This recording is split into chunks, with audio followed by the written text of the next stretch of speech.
czysty marksizm. Tak ogromne nieustwo. Bulla sublimis Deus.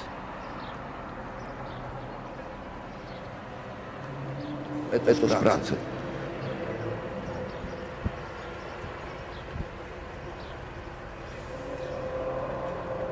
Rozumieństwo.